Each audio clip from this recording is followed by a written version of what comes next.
Harry, a billionaire born into wealth, had everything most people could only dream of: mansions, private jets, and a limitless fortune.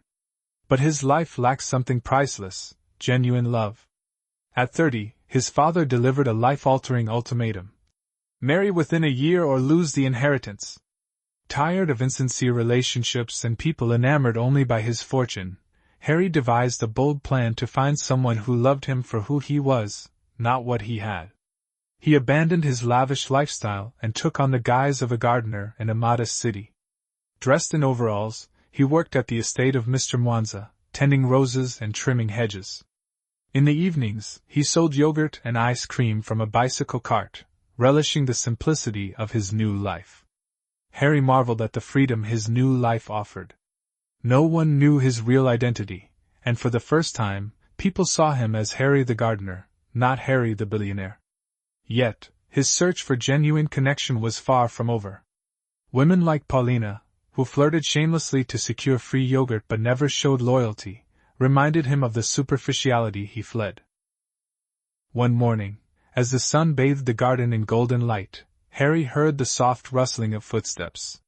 He turned and saw her, a young woman with smooth brown skin and soulful eyes framed by loose curls.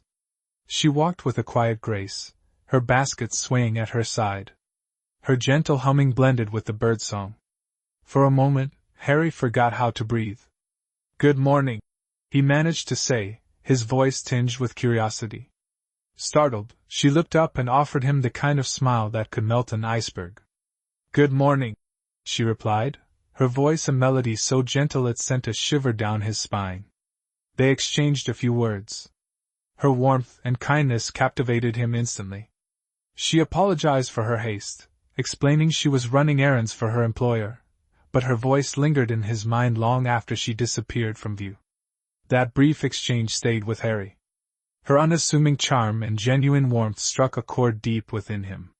He found himself drawn to her warmth and authenticity, qualities he'd rarely encountered. For days, Harry searched for her during his yogurt rounds, hoping to see her again. Days turned into weeks, yet she remained a fleeting dream. He didn't know her name, but her presence had left a mark on him.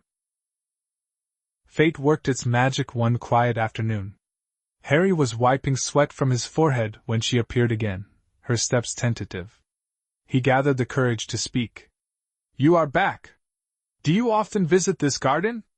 She laughed softly, her smile lighting up his world once more. "Not really," she replied. "I work nearby as a housekeeper. And here I thought the roses were lucky to bloom under your gaze," he said, surprising himself with the sudden boldness.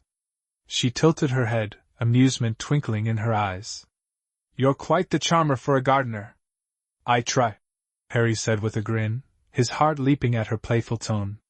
"I'm Harry. And you?" "Monica," she replied shyly, her voice carrying warmth.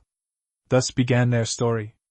Their conversation flowed effortlessly, and before parting, they exchanged numbers. That night, Harry's phone buzzed with her first voice message. Her laughter and stories became his solace, filling his lonely nights with joy. Their first date took place in a serene zoo. Amid lush greenery and the cheerful chatter of birds, they shared their stories. Monica revealed her struggles as the eldest of 3 children, working as a domestic helper to support her family. Despite her challenges, she radiated positivity and humility, never once asking Harry for anything.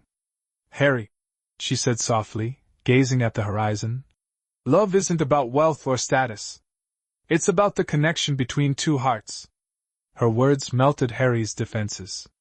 For the first time, he felt truly seen and loved for who he was, not what he owned.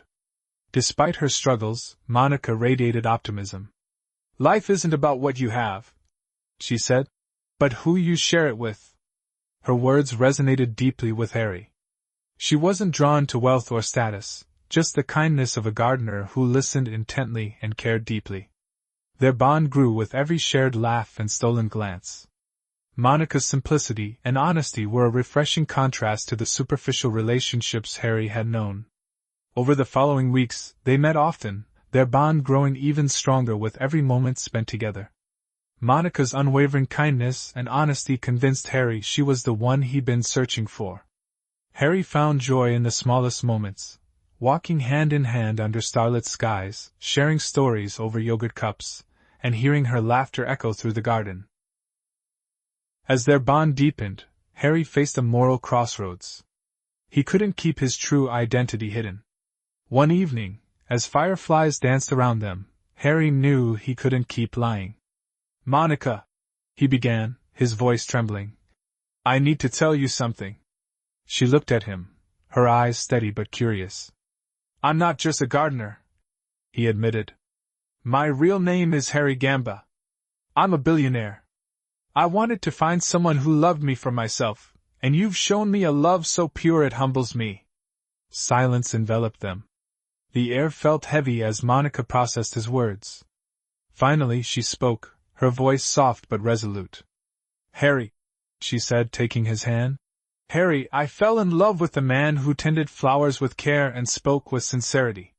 Your wealth doesn't define you for me. Your heart does." Relief washed over him, and in that moment, Harry knew he had found what he had been searching for his entire life. But their love faced its greatest challenge when Harry introduced Monica to his parents. His father, Mr. Gamba, was furious. "A housekeeper? She's not fit to be part of this family." Monica, though hurt, stood tall. "I may not have riches, but I have integrity," she said, her voice unwavering. "I love Harry for who he is, not what he has," she said firmly before walking out. Heartbroken but determined, Harry promised Monica he would fight for their love. Harry pleaded with his father, but the elder Gamba was unrelenting. Harry was devastated.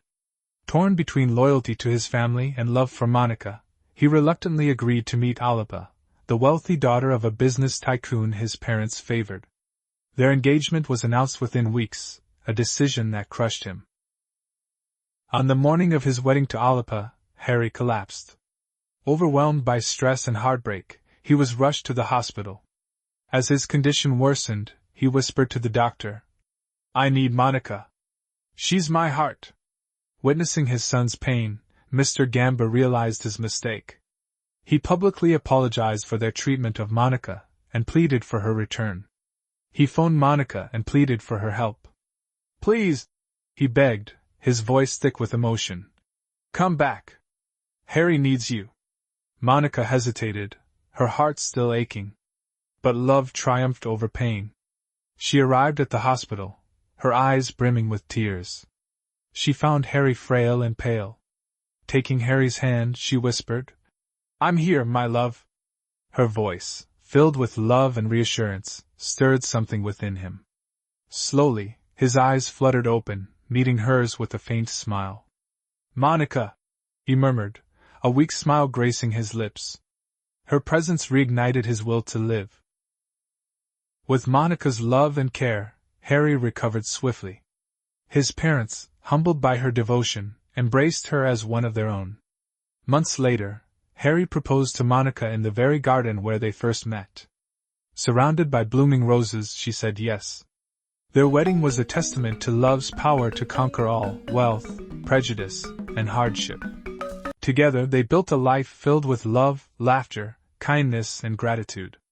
As they watched their children play in the garden years later, Harry often reflected, "True wealth is not in money, but in the love we share." And every time Monica smiled, knowing their love had truly made them the richest people in the world.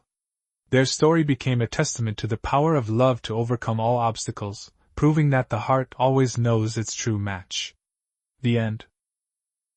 Dear cherished viewers, you hold a special place in our hearts. Your support inspires us to share these wonderful stories with you. We'd love to hear your thoughts. Please feel free to share them in the comments section below.